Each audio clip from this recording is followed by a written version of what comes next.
Hello everyone! Welcome to my channel, Cubs Inner Peace. In today's video, gusto na ko i-share sa inyo guys unsaon pagkadungog sa Holy Spirit, how to hear the voice of God.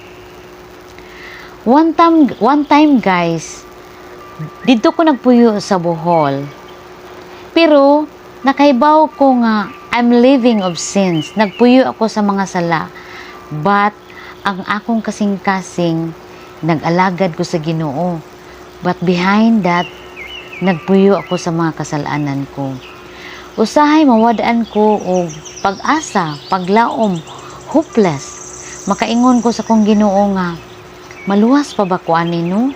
Nga nagpuyo man ko sa akong mga sala. Unya guys, ako lang gihapon dipadayon lang gihapon ako pag ampo. Musimba ko sayo kay ko. Wap amo abli ang church na mo guys. Nanan ako dito nagpaabot guys. Wala pa ang among pastor guys. Naanan ako. Pero guys, bisan patuod og naagyapon ang ako nagpuyo gyapon ko, nagbuhat gyapon ko mga sala. Pero gipadayon lang gyapon ako ang akong pag-ampo day and night, magbasag Bible, maminaw og pulong sa Ginoo, magsimba gyud, magmeditate, maminaw kanta sa Ginoo. Pero wala day ko kahibaw guys nga day by day gi-process na day ko sa Ginoo. Kibaw ka guys, nagsakay kog motor, gikan ko sa beach. Unya nagsakay kog motor, di pasahero padung pauli. Unya, na ako'y kwartang gamay sa akong bag, pero wala day ko magdahom guys, no? Bisan patuod og kita makasasala ta. Kung ang atong kasing-kasing, atong yung mahal ang Ginoo, atong yung kinabuhi ang pulong sa Ginoo, atong yung kinabuhi nga gilab na to atong Ginoo. Kay buot pasabot diha, gilab nimo ang Ginoo, nagsimba ka, nakipag-fellowship ka sa church every Sunday, naminaw kag kanta adlaw-adlaw, day and night, wala man ko'y laing trabaho. Naminaw kong kanta, anha rin ko sa balay guys. Anha rin ko sa ako ang iabangan sa balay. Mugawas lang kog mukaon, mugawas lang kog naipaliton, pero focus gyud ko. Nagpuyo ko sa sala guys, tunga nga nagpakasala ko, tunga nga nag-alagad ko sa Ginoo. But na-confuse ko, niagisad ko og kanang kalibog guys na unsaon kaya ani no na ako sa sala niya, nagsigi kog simba.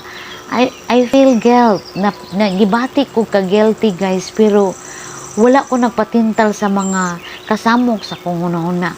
Ako yung gi-focus ang akong pagpangalagad, ang akong pagsimba, ang akong pagbasag Bible day and night, ang akong pagpaminaw og pulong sa Ginoo gikan sa buntag hantod sa gabi.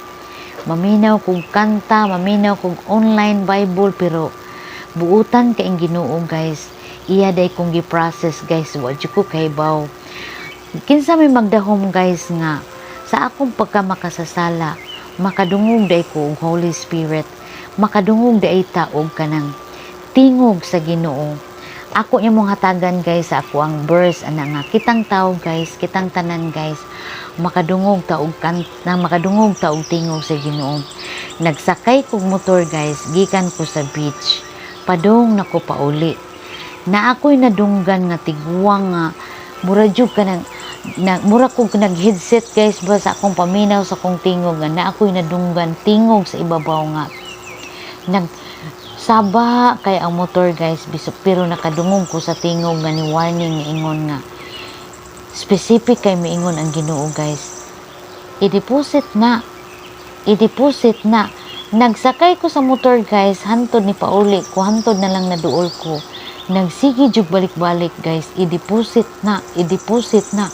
Ang ako dang kwarta i-deposit. Unya, wala ba ko kay bawo guys og makadungog gyud kanang tingog sa Ginoo. Unya guys no, pag abot ako ninaog ko para tungod sa amuang guys, nitiko guys, karon kay ang akong kwarta guys wa man day ko kaybaw pagkuot nako nahog man day ang akong kwarta. So wa ko kaybaw nahog day ito kay naam ko sinsiyo gipliti. So niliko ko sa tindahan duol sa amo ang balay kay niinom kog soft drinks or nikaon ko.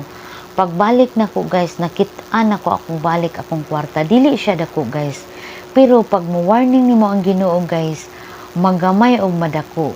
Kung magamay og madako guys, basta naay Ginoo atong kinabuhi, mo alarm gina siya guys. Pasidan-an gina guys. Pag naa gani Ginoo atong kinabuhi guys, dili ta mapahamak kay iya tang ipanalipdan sa iyang balaang dugo. Once nga gidawat na nato ang Ginoo guys, iyatang panalipdan guys sa tanang oras sa tanang higayon. Dili kita i-allowed niya nga mapahamak ta. Mao nang uban guys nga walay Ginoo silang kinabuhi.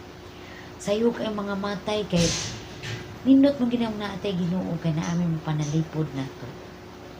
Imbes unta madisgrasya ta, ni warning siya. Naluwas ta. Pareha anak guys nga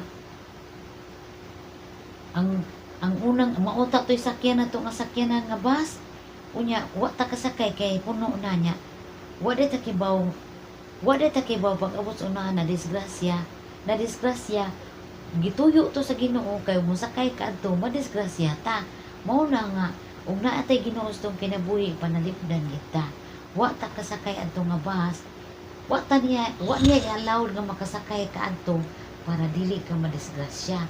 Kinahanglan na kitay Ginoo sa itong kinabuhi kay tagaan ta niyang kaalam, tagaan ta niyang wisdom. Ang wisdom dili na nato makuha sa eskwelahan.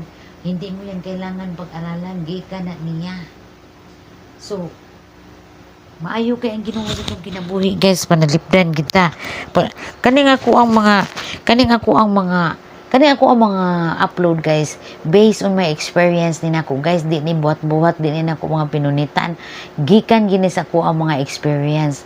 Nakadungog ko katulog ko kadungog og tingog pero katulog ko kadungog og tingog sa Ginoo pero dili na masud sa akong usa ka video. So next time na lang guys ako i-share. So mauna inana unsa kaayo ang Ginoo sa atong kinabuhi guys. Pag love nimo kay siya, i-love sad kaniya. Kung makipag-close kaniya guys, makipag-close sad siya nimo. Intimate with God, magpaduol ta ba musiki tagmay sa Ginoo, kapit patalim kita sa Ginoo. Makadungog na ta niyang tingog guys. Makikistorya ang Ginoo guys, pinaagi sa tingog, pinaagi sa hunahuna, pinaagi sa kasing-kasing diha siya makigtabi kanimo. So kung na-bless kayo sa aking video guys, please subscribe, like, and comment, and hit the notification bell para updated kayo sa aking mga bagong upload ng Pangginoo nga makapadasig sa tong unahunag sa tong kasing-kasing. In Jesus name, dalaygon ang tanan. Maayo kitang tanan, makadawat kitag panalangin gikan sa Ginoo. God bless everyone. Babu. See you later.